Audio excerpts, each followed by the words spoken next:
Hello, welcome to our information session on the Undergraduate Research Fellowship that is hosted by the Honors College at the University of North Texas. This program today is being brought to you on behalf of the PADAWAN Society in the Department of Anthropology. And we are very lucky to have some wonderful guests with us here today. We have Dr. Dubin, who's the Associate Dean of Research and National Scholarships for the Honors College. Thank you for joining us, Dr. Dubin. We also have Dr. Carrington, who is our Director for Undergraduate Programs, and she's also served as a faculty mentor to many undergraduate research fellows in the past, and I think already in the future. I think some have already gotten in touch with you about their applications, so we're honored to have you as well. I'm really excited too to be welcoming 3 undergraduate research fellows to join us so that they can give you their firsthand experiences and answer any questions that you might have. We have Brennan Moore, who is graduating this semester, as well as Martina Spangred, who's also graduating, and Kelly Parton, who is already graduated and is now in our master's degree program in applied anthropology here at the University of North Texas. You all probably know me. I'm Professor Nelson. If you have any questions, you can always reach out to me. So with that, Dr. Dubin, I would love to hand it over to you. Thank you, and thank you for the wonderful invitation to be on this panel today. It's a real treat to be here with so many distinguished colleagues and so many interested and really immersed students who have immersed themselves in research. So just by way of an introduction, the Undergraduate Research Fellowship, commonly known these days as the URF, is now somewhere between 5 and 6 years old at our university. And what it does is to invite students during the current academic year, in this case, 2000 to 2001, to submit an application by this year, June 6th, to conduct guided research, whether it be a special project, a special program, being on a faculty member's team, all of the above, and all at the really prescription of the faculty member in whatever way he or she deems that student's energies best applied. It invites the faculty mentor and the student to get together this academic year and through the URF application form, and anybody can simply Google University of North Texas Undergraduate Research Fellowship, and it will take you to the Honors College website that hosts that application upload. And by the way, it's wonderful if students are in the Honors College, but for the URF, they do not have to be. This is a campus-wide opportunity that any undergraduates may take advantage of, as long as they are not graduating before May of the coming academic year. And that allows them to have that full year of research with a faculty member. Now, once you get to that application form, you'll see that it requires the customary information: student ID numbers, a student's major, the name of the faculty member who has agreed to take the student on if the student is successful in applying. And most students are successful in their applications to become undergraduate research fellows. And the bulk of the application is a 100 to 150 word mini essay in which the student, having consulted with the professor, puts forward a statement of what the student will be doing in collaboration with the professor during the current academic year.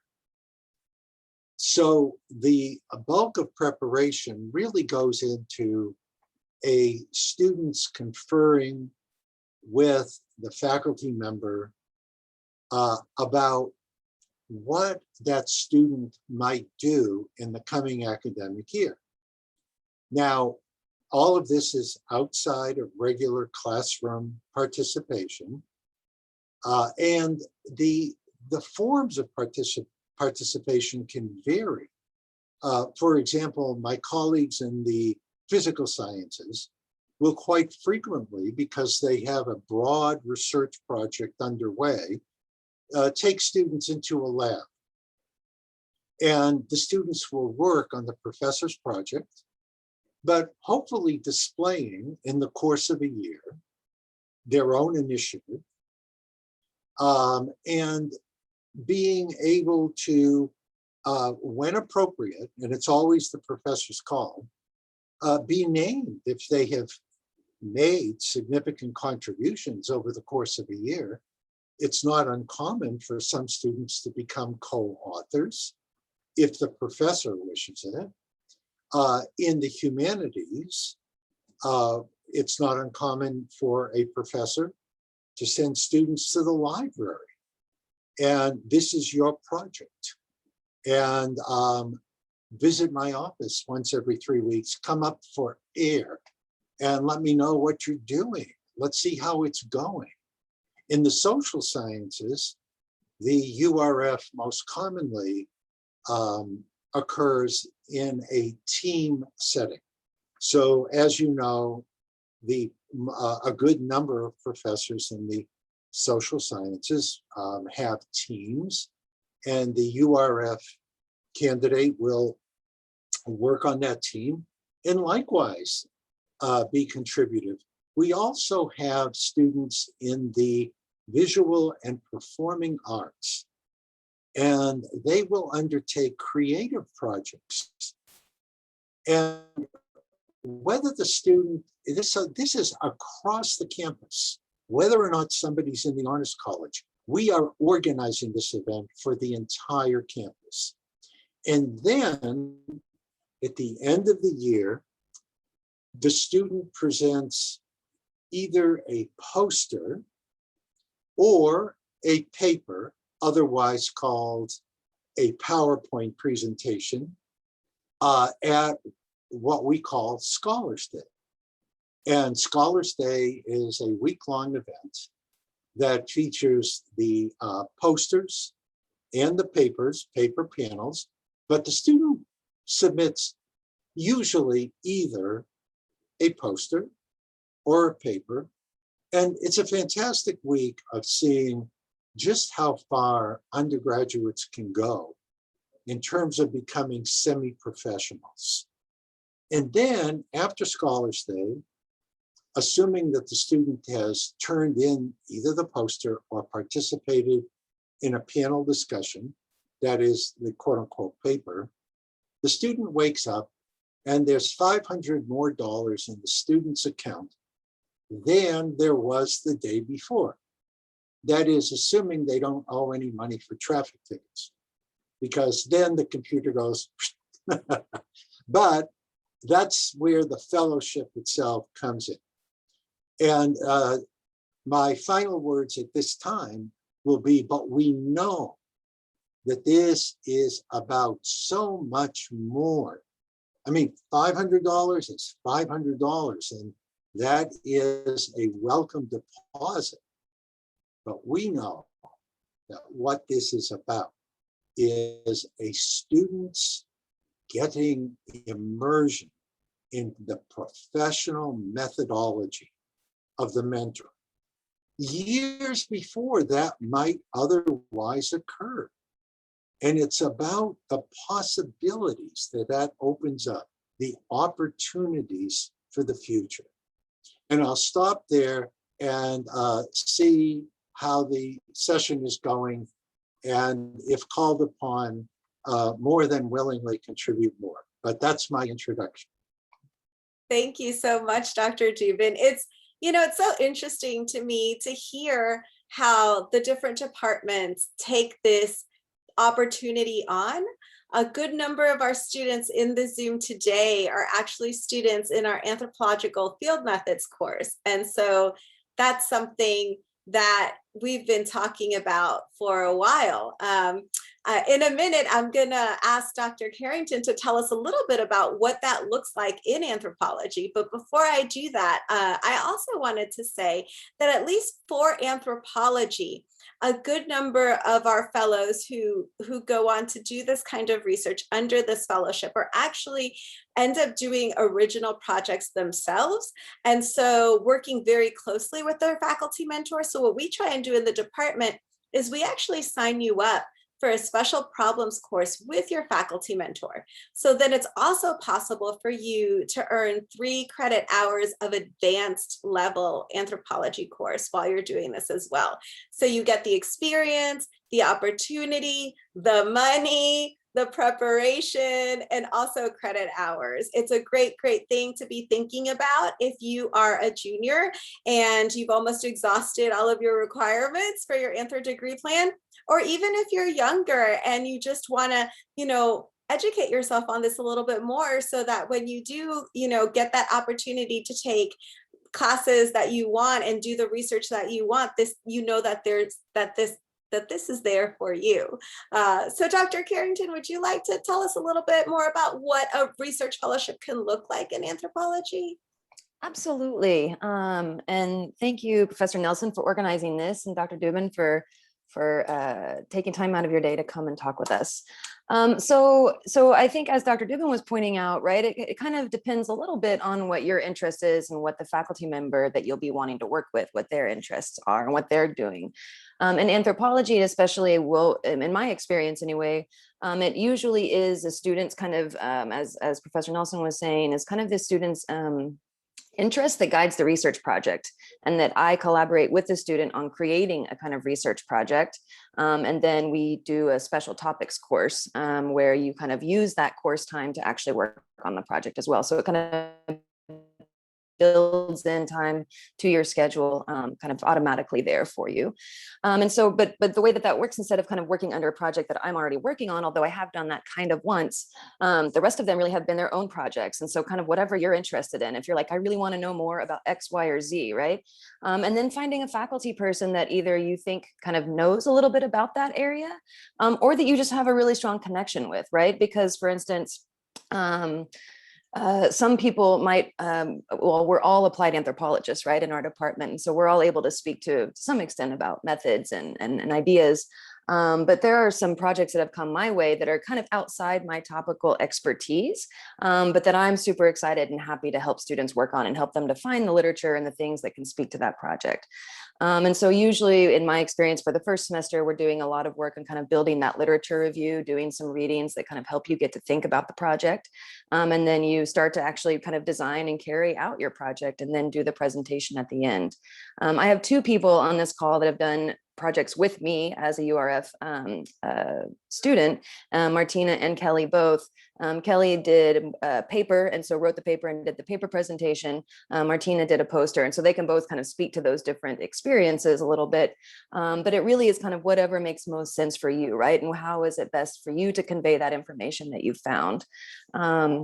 Because, and I think, especially for thinking about going to grad school, doing the poster is actually a really good experience to kind of, that's early grad school, kind of, that's how you start presenting at conferences, right? And so it gives you a good experience of doing that poster. And I think Martina can maybe speak a little bit to that, because it's not the most intuitive format, I think, than what you might think. And especially for anthropologists, right? Our formats look a little bit different maybe than like the STEM or hard sciences, for sure. So that's kind of the way that I would say is, basically, if you're interested in doing this, talk to what faculty member that you would like to work with and ask them if they would be willing to be your mentor. And I promise you, in our anthropology department, almost all of our faculty that you're interested in working with would be happy to do this with you. And then the two of you will kind of decide the parameters of the project together. But that's really where you start, is coming in and asking the professor that you're interested in working with. And I don't want you all to be afraid of the big R, right? Research, what that, I know that I scare some of you when I tell you about how anthropological research can last years and years and years. This is the kind of research that you're doing within the scope of being an undergraduate, and not very many undergraduates get this opportunity. The really fantastic thing about being allied with a faculty mentor is that faculty mentor could submit an IRB, an internal review board application on your behalf for your team, which then frees you up to, hey, you might even be able to publish something or publish an article with your mentor. And that's amazing. But also, just like Dr. Carrington was saying, anthropologists, I think, I'm going to use the word y'all, anthropologists by nature are curious and geeky and excited about things. And just like Dr. Carrington was saying, our faculty are so involved, they're always working on their research, but they always have their ear attuned to the next adjacent thing, but they might not be able to dedicate all of their time and effort into that. They're teaching, they're mentoring grad students, they're doing their own research, they're writing up their own articles. So if you as an undergrad come in and you say, okay, I'm interested in this little question, this little problem, this little thing that is going on in my neighborhood, in my backyard, I bet that faculty mentor is going to be like, yes, please do that. I will give you the wisdom of my expertise and my background knowledge of all of this literature. Now you go out and do this project, and then let's communicate, let's collaborate. And they are very excited to work with you. So at this point, I want to ask, do y'all have questions? You can raise them, out loud. You can drop them in the chat. Anything that you're even thinking about right now, from what can I do to how do I get started to who needs a mentee? What faculty mentors are not spoken for yet? Any questions so far? I know all of you. I know that you have them in your minds. I have one. Thank you, Bailey. Oh, Tessa and Bailey in the chat. Go ahead, Tessa, and then we'll get to Bailey's in the chat. I just had a quick question about how many are going to be given away.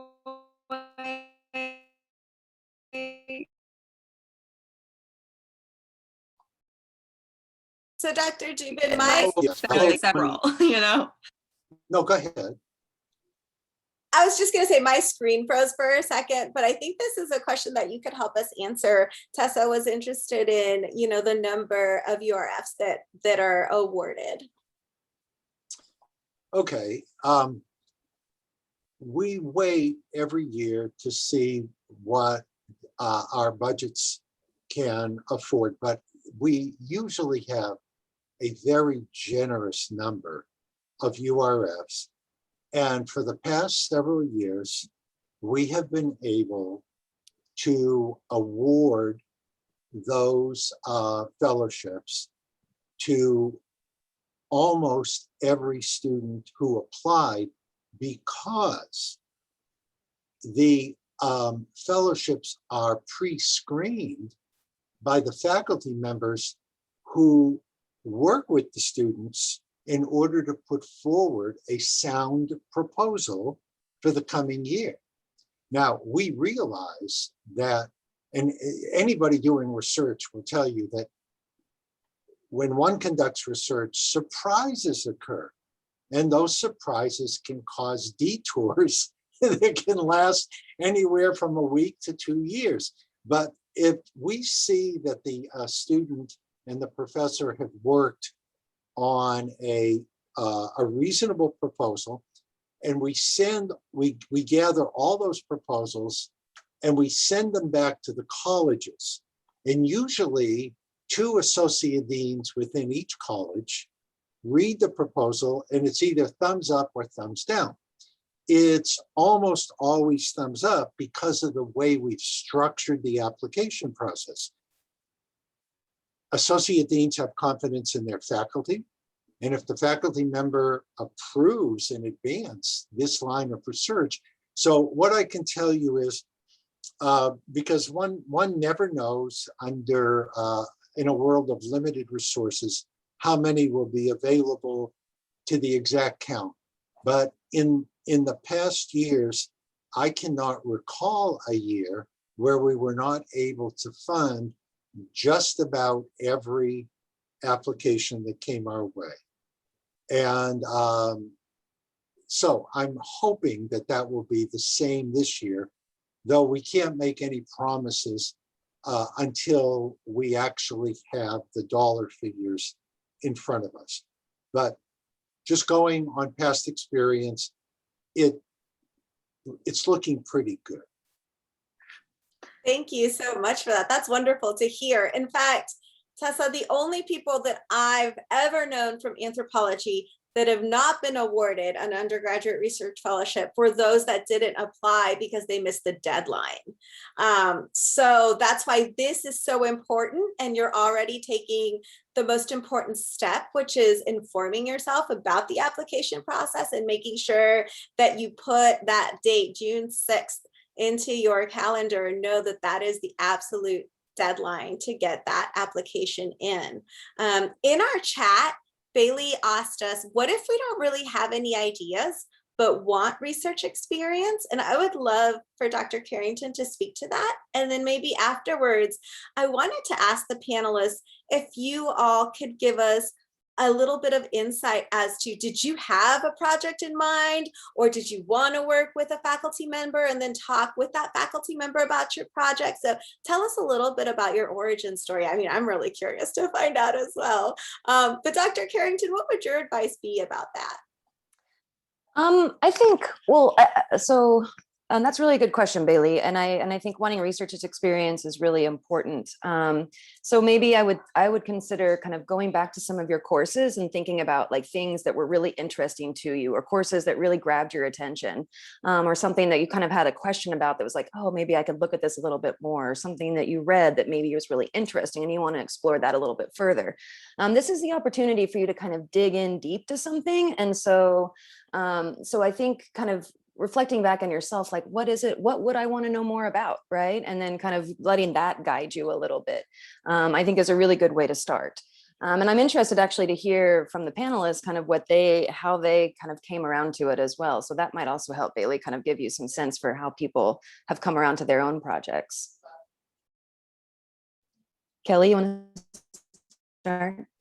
Yeah, I'll go ahead and start.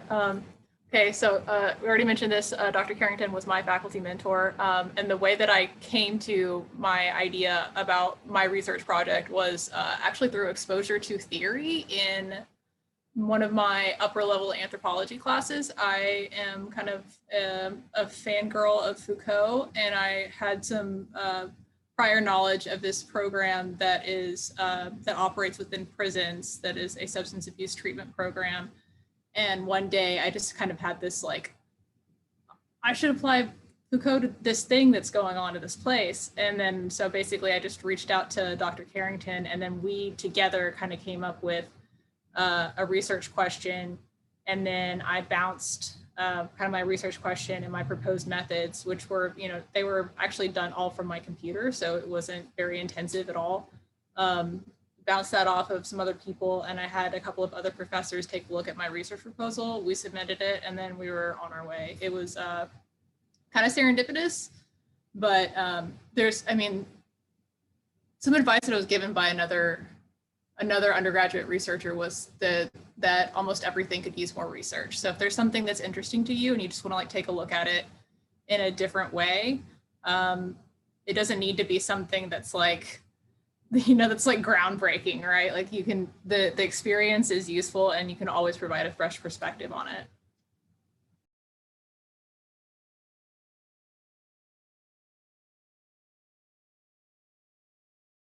Sorry, Brennan, do you want to go next? Sure. And I can talk about, I've technically been awarded 2 fellowships, but my one last year was unable to be completed due to a variety of circumstances, including COVID. But so like the way I came to those two different project ideas were kind of different. So hopefully that'll be helpful, Bailey. In the first one, I was kind of where you seem to be, like not having a super concrete idea, but knowing like this sounds really interesting. I want to do something as this research project. And I was also, at the time, I'm a double major, so trying to think about like the overlaps and connections between like the approaches in English and anthropology, and proposed a project, which obviously didn't end up being completed, but I think was partly about like the texts I was looking at and wanting to analyze, but was also a lot about like the methodology and like how I would connect like these two different fields. And then this year, or for the project for this year, so last spring, I went to a professor in an English class. These were both for sort of mostly English projects. And we had been reading, sorry, did I say that the class was a Shakespeare class? My train of thought is,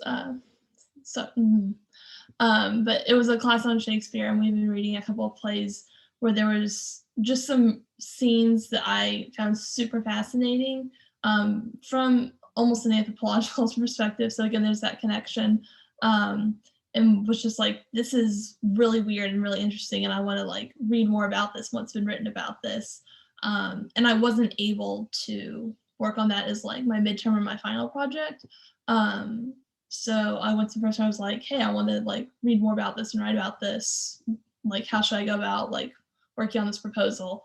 And he gave me a few tips, and I kind of wrote like some very broad research questions about that. And that's how I got started with both of those projects. Nice. Thank you, Brennan. Martina, you want to tell a little bit about how you came to your project? Sure, I'd be happy to. So I started the URF for this year. I just completed it. I didn't start out with a very concrete idea. I knew that I wanted to work with something involving museums, and I actually took a special problems course with Dr. Carrington covering museums, because at UNT we don't have a museum studies program, and I thought that would be something that I wanted to learn about. And so it kind of developed over time, and Dr. Carrington would introduce all these different readings that had different perspectives. So we would talk about intersectionality, and we'd also talk about authenticity. And I thought, oh, well, I don't really know exactly what it is that I want to do. And so we kept reading, and we started getting more sources. And I thought, oh, well, there's these museums in San Antonio, which is just another city away from me. And I was like, well, this is really interesting. And they have this kind of thing in common, which was Latino artists that were also from the LGBT community. And I thought, oh, well, that'd be something interesting to explore, because I'd also taken a human sexuality course with Dr. Carrington the year before. So I was like, well, why not combine all of those? And I kind of figured that sort of out, but also with a lot of help from Dr. Carrington too, because, and that's really important to talk with your faculty member, because you kind of bounce off these ideas with them, and they're like, oh, well, I'm not sure about this idea. But they're always so encouraging. And I think that's the most important factor of it all too, because if you, because sometimes it can be difficult to sort of believe in yourself that you're going to do something, but your faculty mentor does a lot for that. I'm sorry, that wasn't very eloquent, but something like that, yeah. No, that was perfectly eloquent. And I think that to Martina's point, right, coming up with a research question, especially if you all are in field methods, right, then you know this from experience, that it's not necessarily the most intuitive process again. And so kind of having a faculty person to help guide you and help you to kind of see what it is that research question is supposed to do, how you might better kind of articulate it, right? Or how you might better kind of ask a question to get a better, more robust kind of study, right? And that's part of the process, is what you're doing in this URF, is that you're learning how to engage in that research process. And especially if you're thinking at all about doing grad school, about going to grad school, or even thinking about doing anthropology kind of in your careers or in your jobs, this is a really good way to get someone who's a super solid letter writer for you, right? Because they've now had experience working with you for a year, and they know a lot about your work. And so they can actually speak to the things that you've done in a way that someone who maybe only kind of tangentially knows you couldn't do. And so that's another kind of point to think about, I think, is it gives you kind of a network, a little bit of a network kind of connected already there. And And I if I could supplement that wonderful observation of Dr. Carrington's, yes, indeed, you will have the faculty champion whom you need to get into grad school, that not just a letter of recommendation, but a comprehensive letter of recommendation. And what makes a letter of recommendation comprehensive? Well, it's the quality of the research that you've done. And by the way, I love the way anthropology is structuring all of this, both within special problems classes, also as offshoots of topics that students have taken in a conventional class. This is a wonderful format that all of you have worked out. Now that professor will write the comprehensive letter of recommendation based now upon coursework and your individual research. And I would simply add that you want to get admitted to grad school, but you want to get admitted with funding. You want not to be in debt after you earn your PhDs. So every grad school, as my colleagues know, every grad school sets aside preemptive fellowship money, by which I mean they will waive tuition and fees, and then the fellowship is essentially what you will live on. And just about all grad schools have these, but to whom are they going to award those fellowships, or, as is often the case, 2 years of fellowship mixed with, okay, your last 2 years will waive tuition and fees, but you'll have to teach an introductory course. Well, that's great. You need the teaching experience anyway. So to whom are they going to award their fellowships? Usually to people who have, as undergraduates, shown already that they are immersed in the methodology that they will have to apply in graduate school. And it's not that a student will stay with the same methodology necessarily, but they've shown as undergraduate research fellows that they understand what I like to refer to as the discipline of the discipline. And it's usually those students to whom graduate schools will offer complete or very generous funding. And I'll stop there. Thank you. And I want you all to, I don't want you to conceive of this application as a reward. So I don't want you to think of it in terms of, well, only the kids with the 4.0s, the cream of the crop are the ones that get to do this. It's actually the other way around. If you do this, then you're the one that's going to get into grad school, get a great letter of recommendation, get the experience. This isn't the reward, this is the opportunity.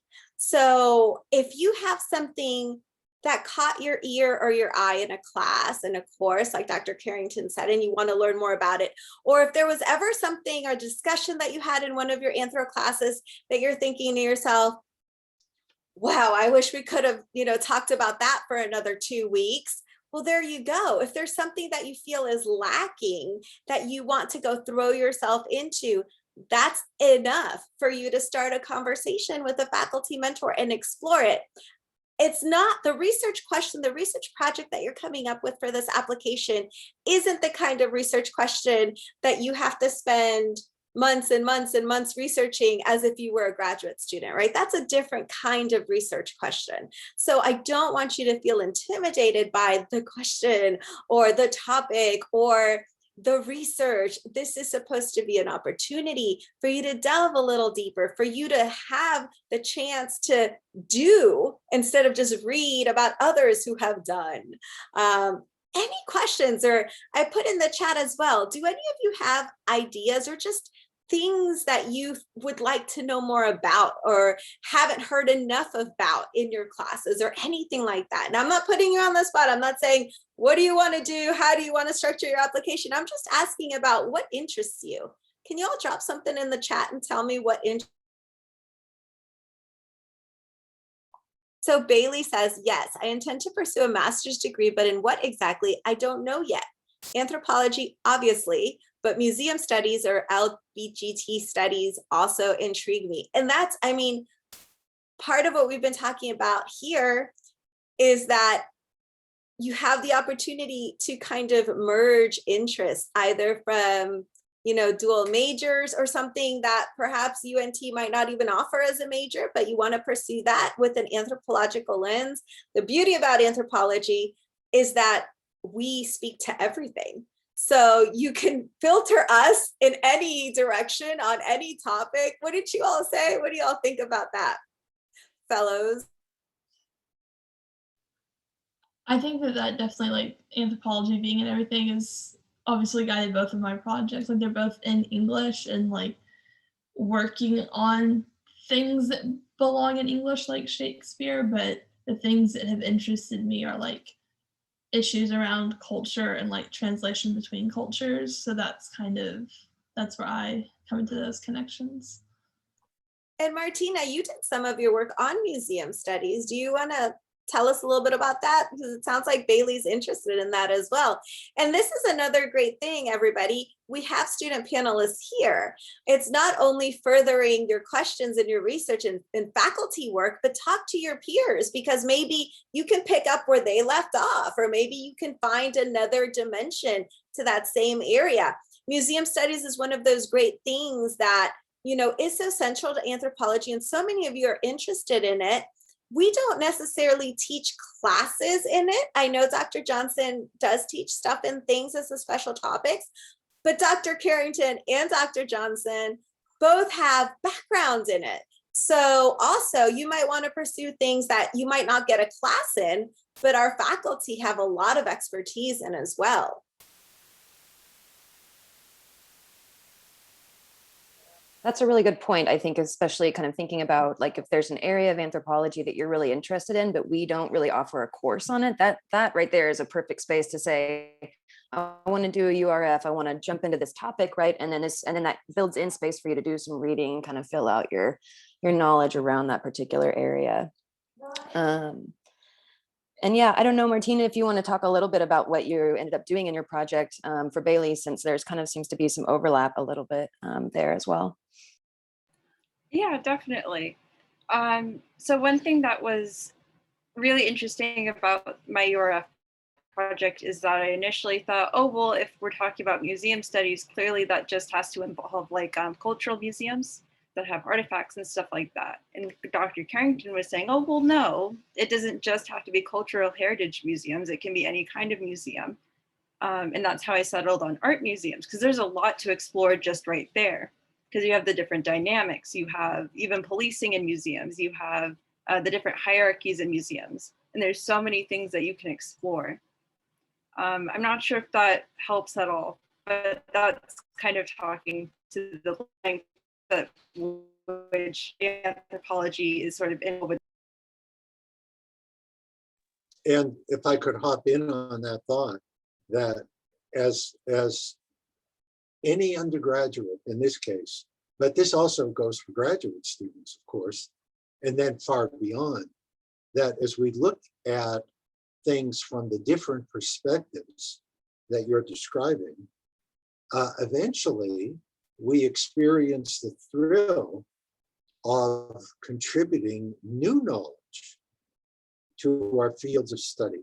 And that, to my mind, is really the bottom line of research, the contribution of new knowledge to one's field of study. There's nothing like it. There's a certain ownership of, I made that contribution. And that's what all of you as now either undergraduates or graduate students are doing. So just wanted to add that because it seemed to be a logical extension of the perspectives that the three students had already advanced very eloquently. Dr. Carrington, I just have a question. Would you be willing to take off like 5 mentees? Because I'm seeing these ideas coming. I'm joking, but I'm seeing these ideas coming into the chat, and this is what Dr. Dubin is talking about as well. We have Jaden, and I want to read them out because the recording won't record the chat. But Jaden is talking. She's saying, personally, I want to study mental health within the Black community from an anthropological perspective, specifically within families and family dynamics. Chanel also said, I actually had something a little similar to Jaden, and that was the Black LGBT experience, et cetera, or something along those lines. And then Mia writes that I'm interested in further understanding how US immigration is impacted by concepts of race and identity. And Dr. Carrington is our professor on race, ethnicity, and identity. I was wondering if you could speak to those interests.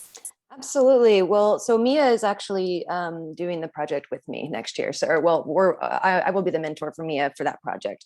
And that's partly, and it's kind of coming out of as well, not only my race class, but also this semester I taught for the first time a Rethinking Borders and Belonging class that Mia is in. And so we looked at a lot of issues around immigration and citizenship in that class. And so this is kind of an extension of some work that Mia is already doing on a kind of, Mia is part of the Honors College, so part of their her honors paper for that class. But to your point about kind of how many students, I mean, I'm happy to work with as many as I can, right? And I'm lucky because as the director of undergrad programs and as the person who teaches your all's intro class, I get to see a lot of you. And so please come talk to me. And if I can't help, right, then we can think about someone who might be better suited, or maybe we might think about kind of a different strategy. But I have had more than one in a semester. So I've had, I think, up to 3 one semester, which is a lot of work, but, or I guess 1 year. So it is a lot of work, but also, it might be kind of nice because we could probably do like your special topics where we would actually meet together and you'd all would be able to talk to each other a little bit about the kinds of research projects you're doing, right? And kind of make it a little bit more like that. So to that, methods part 2, there you go. So that's what I would say about that. But also we do have a lot of faculty in our department that are super happy to work with undergrads. And so don't feel nervous about it. And if you are, please reach out to me or Professor Nelson and we'll help kind of facilitate that encounter or that first discussion for you. I just want to add, all 3 comments that came in right now are comments that in one way or another are addressing race and issues surrounding race. And race is something that has not been spoken about, particularly in this country. And even in our discipline, we're still reckoning with the legacy that our own discipline has with race and racism. And while we offer, a class in race, ethnicity, and identity, I wish that we could offer so many more classes. And this is a way for you to engage with something that you're passionate about, with something that you want to flesh out even more with an anthropological lens, with experts. And to Dr. Carrington's point, faculty actually are pretty excited about working with you on this. There's a lot of work that faculty do that you don't even know about. Dr. Carrington has so much on her plate, but I'm going to go ahead and, I was just speaking with Dr. Nelson, who said, I haven't been a faculty mentor to a URF yet. I feel a little unloved.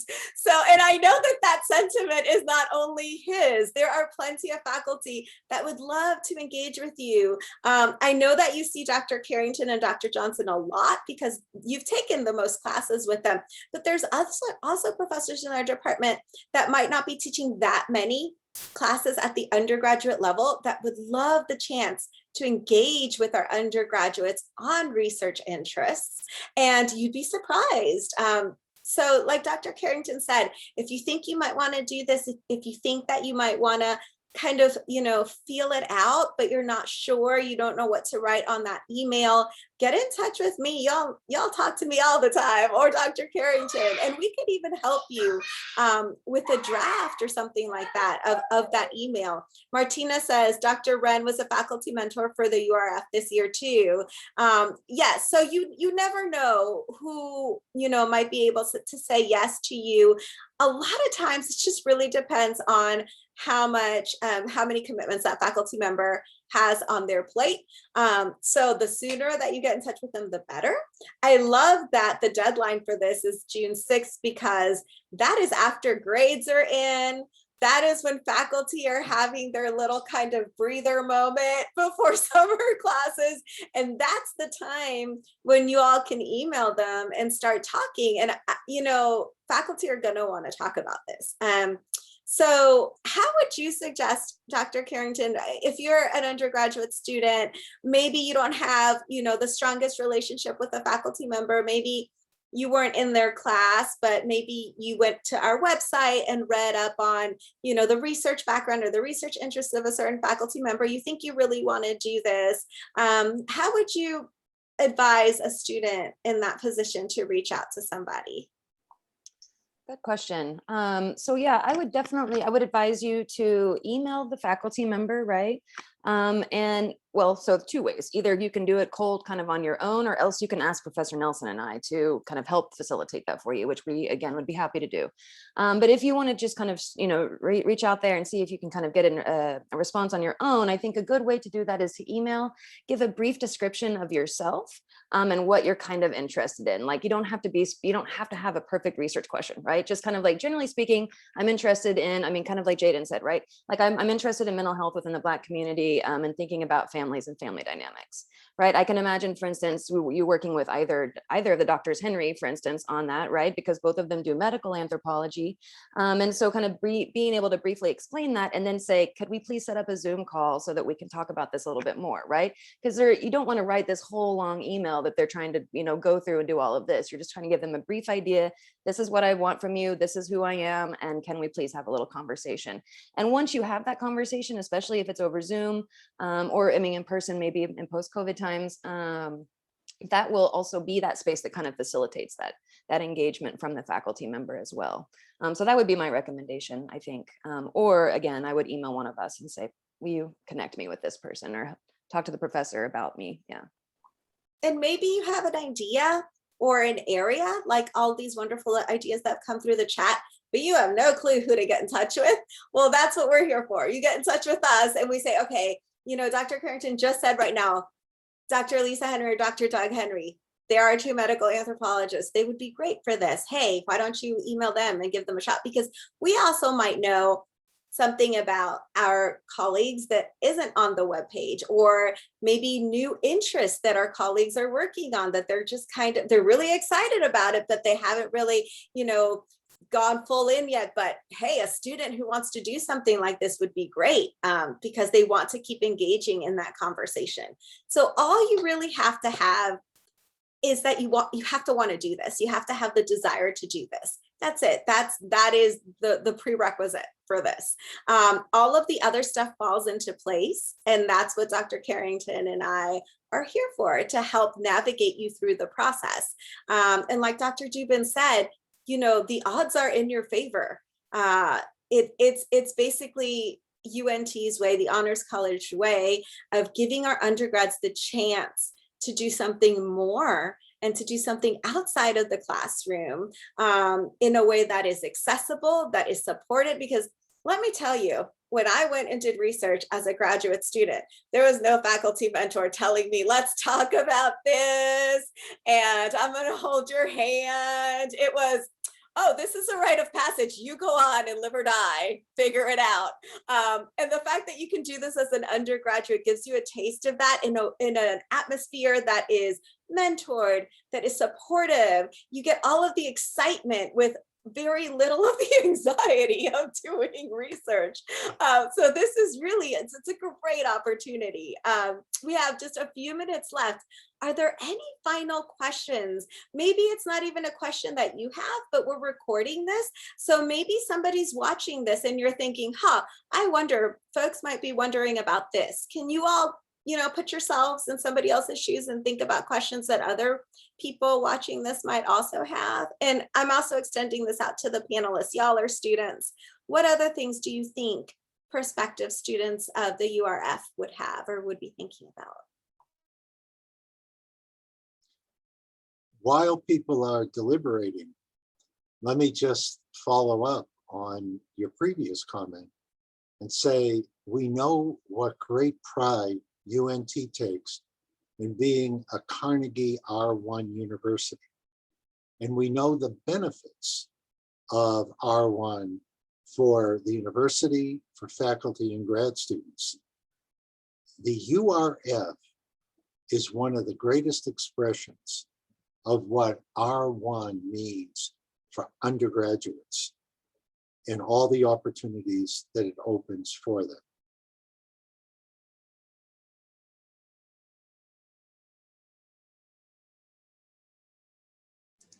Okay, I guess if no one has any questions, and if anyone does, like, please put them in the chat or just like interrupt me. I kind of wanted to reiterate some of the things that the professors have said about like things falling into place. From the beginning, it might seem like this like massive undertaking, but really like once you get going, every stage is kind of supported by your faculty mentor, and then like you kind of check back in, and then they'll be like, that's interesting, let's see what you found out, and then like give you the guides for the next step. So like they really help you out. Dr. Carrington helped me start my literature review. She actually provided like a lot of the readings that I did for my initial literature review, and then I ended up branching out from that on my own. Once you get started, it's really not as hard. I mean, like, of course, it takes like your time investment and stuff, but it becomes very exciting, as Dr. Duban mentioned. And then in addition to the grad school application type thing and like the stipend, I think other things that like you get out of it that are incredibly useful are the ability to organize literature and be able to like get yourself a literature review going.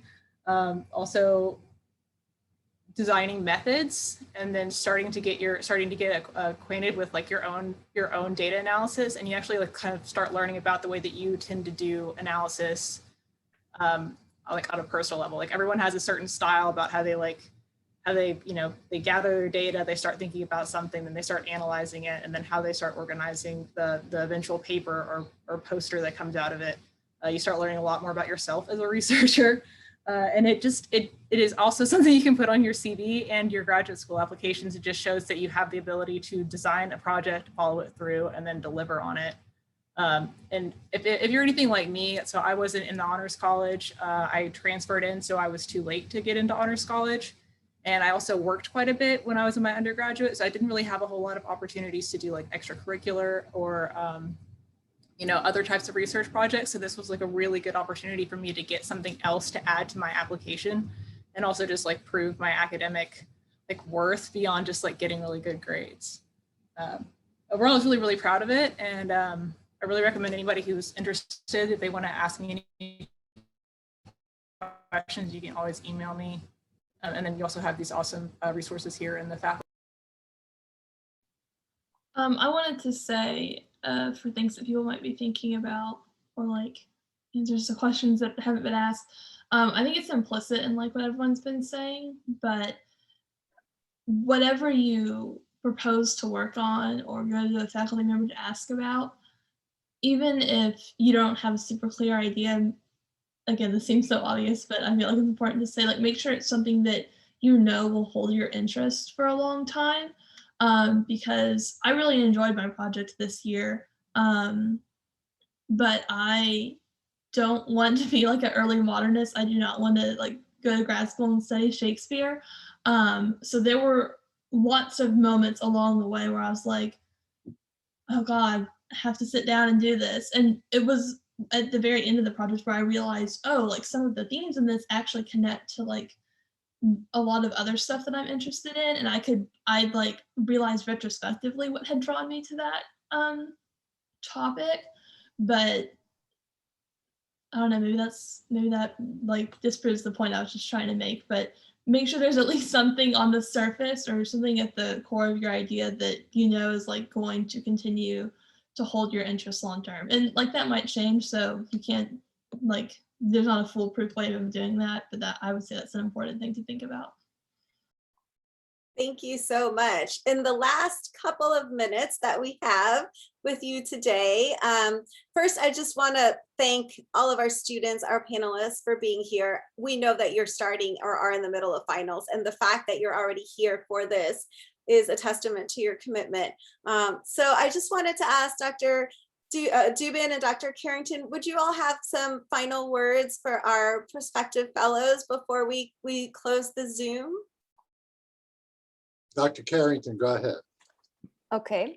So I think my final thoughts to you are I encourage you to do it. I think it's a really great process. I think it's a great process. I think you get a lot of really good experience. And I think it's actually ends up being, I mean, for a lot of people, I think you end up surprising yourself at what you come out with, right? And seeing what you can actually do. It gives you a lot of confidence.